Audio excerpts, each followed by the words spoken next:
Red Dead Redemption 2 has what I think is one of the best stories ever told. After a life of living rough in the Wild West, robbing and killing to survive, outlaw Arthur Morgan is faced with death and must decide how to live out the rest of his days, all while watching the gang he loves so much fall to pieces. I'm going to be ranking my top 10 story moments in Red Dead 2. The ranking is mostly based on how important I think the moment is to the story, but also the emotional impact it had on me. I think there's a good mix of sad, shocking and satisfying moments on here. So let's get straight into it. But please note that there are heavy spoilers for Red Dead Redemption 2 ahead. Starting off the list at number 10, it's Dutch walking out on and betraying Arthur. This moment happens after the gang raids the Heartland oil fields in the mission My Last Boy. Pinned down by some soldiers, Arthur cries out to Dutch to help him, but instead Dutch walks out, leaving Arthur to fend for himself. The tension between Arthur and Dutch is at its highest point in this mission. From Dutch questioning Arthur about helping Rains fall, Dutch and Arthur disagreeing about the plan, Dutch's constant sarcasm, and Arthur straight up telling Dutch that he doesn't understand him anymore. What is it with you, Arthur? What is it? I don't get you. Don't get you no more. This isn't the first time Dutch has betrayed one of his own. During the Saint Denis bank robbery, John is arrested and Dutch says that he couldn't help. But after Arthur and Sadie break John out of Sisika Penitentiary, John thinks that Dutch could have helped him but chose not to. Dutch walking out on Arthur also led to the death of Eagle Flies, who was one of the few friends that Arthur made outside of the gang through the main story missions. Arthur questions Dutch in front of the gang, but of course Dutch brushes it off. After this moment, and for the brief time Arthur had left, Arthur and Dutch's relationship wasn't the same, which led to this moment, which is also one of my favourite scenes in the game. I'm afraid I have to insist. I mean, we gotta let him go, because if the Pinkertons come through again, they will kill everyone. John? Insist? Yeah. Insist. At number 9, and one of the most shocking moments in the game, is Sean's death. This is one of the two major turning points in the story that have made this list. I say it's a turning point because prior to this moment, the gang had been recovering after the Blackwater massacre, and from a player's point of view, there hadn't been any real sense of danger. This is the first gang member death we see on screen, unless you want to count Davey. In this entry, Arthur meets Bill, Sean and Micah in Rhodes before they go to the sheriff's office for what they think is going to be a job. Arthur senses something is off, and before Sean can respond, he gets shot in the head by a member of the Gray family waiting on a nearby rooftop. The amount of detail to make this moment into what it is has to be appreciated. If you arrive in Rhodes without starting the mission, you'll see all the stores are closed and that there are very few people in the streets of what is usually a very lively town. As you start the mission and walk across the street, the townspeople who remain give you looks as they rush away to not get caught in the gunfire, but this is drowned out by the gang's bickering. This moment was masterfully crafted, which is why it deserves to be on this list. But it's only at number 9 because the game moves on pretty quickly and Sean's death is treated as an afterthought. At number 8, it's Arthur kicking out Strauss. This is the only moment on this list to feature from an optional mission. Some may not consider it canon to the story, but I think it was just too big of a character development moment for Arthur to leave it out. This moment happens at the end of the money lending and other sins mission strand, and is built up from the early moments of the game. In every chapter, Strauss will ask Arthur to go retrieve debts from people that he's lent money to. As the story progresses, the people Arthur confronts are more vulnerable and desperate. The last straw is having to take money from a widow with a young son after her husband literally worked himself to death to pay back the debt. Arthur refuses to take her money and can even give her money in return. He then confronts Strauss back at camp and throws him out. The dialogue is different between high and low honor here. In low honor, Arthur has absolutely no empathy or compassion for those he's been asked to chase after. In the high honor version, Arthur condemns Strauss for sending him after decent people. I think the good honor dialogue is better here. You're a creep. A creep and a parasite and a time waster. Now, take that. Take that! And don't annoy me. You and me, we ain't decent. But those folk, they was. Now here. Take that. Take that and get lost! At number 7, it's Arthur's confession. This moment happens at the end of the mission A Fine Art of Conversation, where Arthur and Charles have helped Captain Monroe escape from being hanged for treason.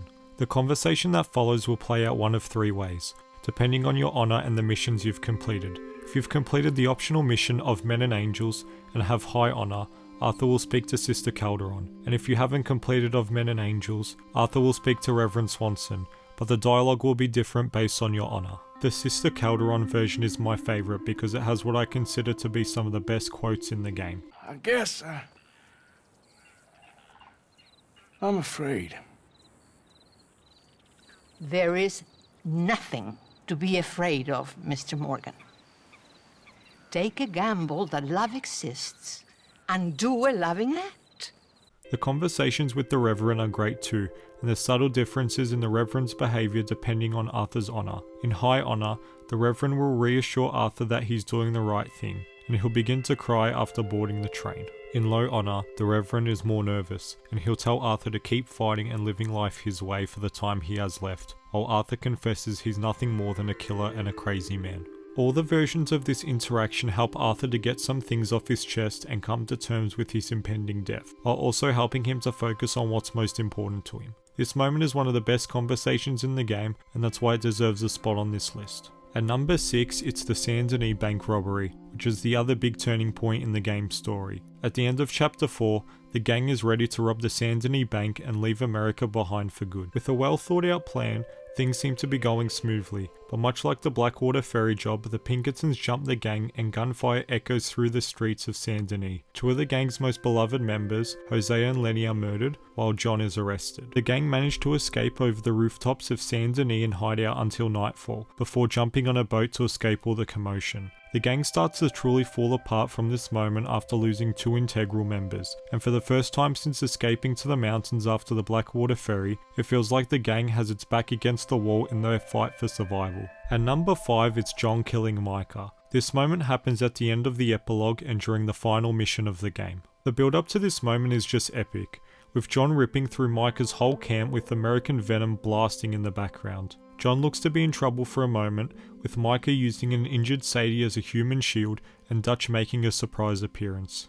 Dutch ends up shooting Micah and players finally get to do what they've wanted for most of the game and shoot Micah right in the face. For most of the story, revenge is seen as a fool's game and goes against the gang's code, but John feels like he owes it to Arthur and the rest of the gang members who lost their lives. Dutch walks away and leaves John with the money saved from 7 years earlier. John, Sadie and Charles return to Beach's Hope, and John and Abigail get married. A perfect ending to an amazing story.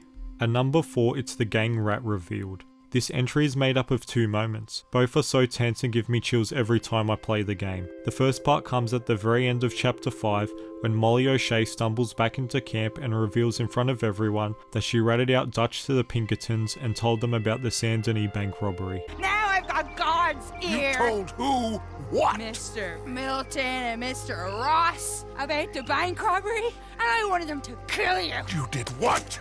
Arthur and Dutch argue about how they should handle the situation, but it's taken out of their hands after Miss Grimshaw kills Molly with a shotgun. Fast forward to the final mission of the main story when Arthur is in the process of rescuing Abigail. Agent Milton exposes Micah as the actual rat of the gang and that he has been working with the Pinkertons ever since arriving back from Guarma.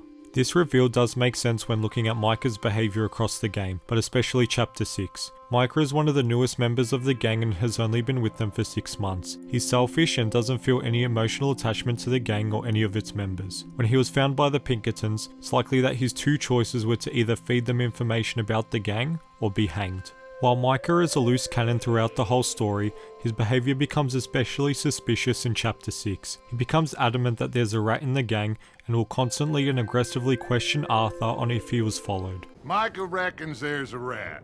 Oh, does he? On what evidence? He's only back a minute. Pinkertons show up.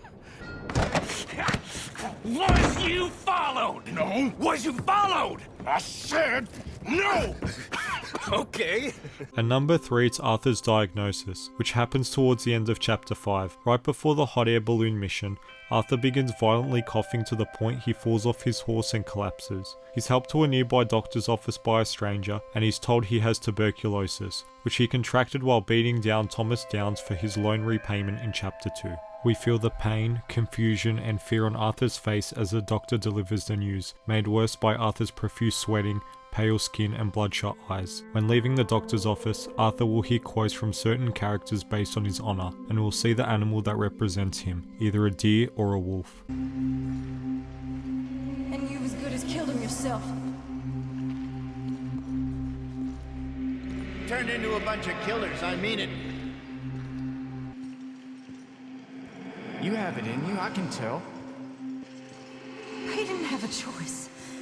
He was good and he did good. The mission that this moment happens in is appropriately titled A Fork in the Road, as Arthur now has to make a choice on how he will live out the rest of his days. This is arguably the most important moment in Arthur's character development, which is why it deserves the number 3 spot. At number 2, it's storming Braithwaite Manor. If you've seen some of my other videos, you know how much I love this moment. I think it's just perfection. The gang's full potential and destructive capabilities are on show here, as they stand united against the Braithwaite family to rescue the gang's only child member, Jack Marston. After pushing the Braithwaite family too far by stealing their liquor and their horses, they retaliate by abducting Jack from camp while it was undermanned. The gang pay back the Braithwaites by ripping through the manor with ease and burning it to the ground, while also gaining information on Jack's whereabouts. This is another incredibly crafted entry. The dialogue, music, action, motivations, and cinematography all come together for an amazing moment. And at number 1, it's Arthur's last ride and death. This is the saddest and most powerful moment on this list. After being told that Micah is the rat and saying goodbye to Sadie and Abigail, Arthur puts on his hat and goes on one last ride to confront the remaining gang members. The beautiful song That's the Way It Is plays during the cinematic ride, while Arthur hears quotes that have stuck with him and helped define his character. After confronting the gang and escaping with John, Arthur's horse is killed and the two have a heartbreaking goodbye. Arthur is then stuck between two choices, either help John escape or try to go back for the money that has hung over the gang since the beginning of the game. Choosing to help John will see Arthur work his way up the mountain before saying goodbye and buying John enough time to escape to his family. Arthur then fights Micah and pleads to Dutch to try make him see reason. In low honour, Micah will shoot Arthur dead and then laugh about it. In high honour, Micah walks off and Arthur passes away as he watches the rising sun. If you choose to go back for the money, you'll first be treated to this epic song. Get me, you bastards! To the top. Then Arthur will retrieve the money before being jumped by Micah and getting into a knife fight. In the high honour version, Arthur will cut Micah's eye and leave him scarred, which is later visible in the epilogue. In both versions of Arthur going back for the money, there is a much bigger emphasis on Arthur trying to convince Dutch that Micah is the rat. You're the rat, Micah. I'm Molly, dude. Him. You're dying, Black Lung. Yeah, you're dead. Micah stabs Arthur, killing him in low honour, or will walk away and leave him to die in high honour. Of the 4 possible outcomes, I think the best one is helping John escape with high honour, but it's also important to make the choice that aligns with how you've played the game up to that point. These moments close the door on Arthur's character and help us farewell someone we've come to love over the journey that is Red Dead Redemption 2. So those are my picks for the top 10 story moments. Let me know which moments you think are the best in the comments below. If you enjoyed this video, please think about hitting the like button and subscribing, or checking out some of my other videos on Red Dead 2. Thank you for watching, and I'll see you guys next time.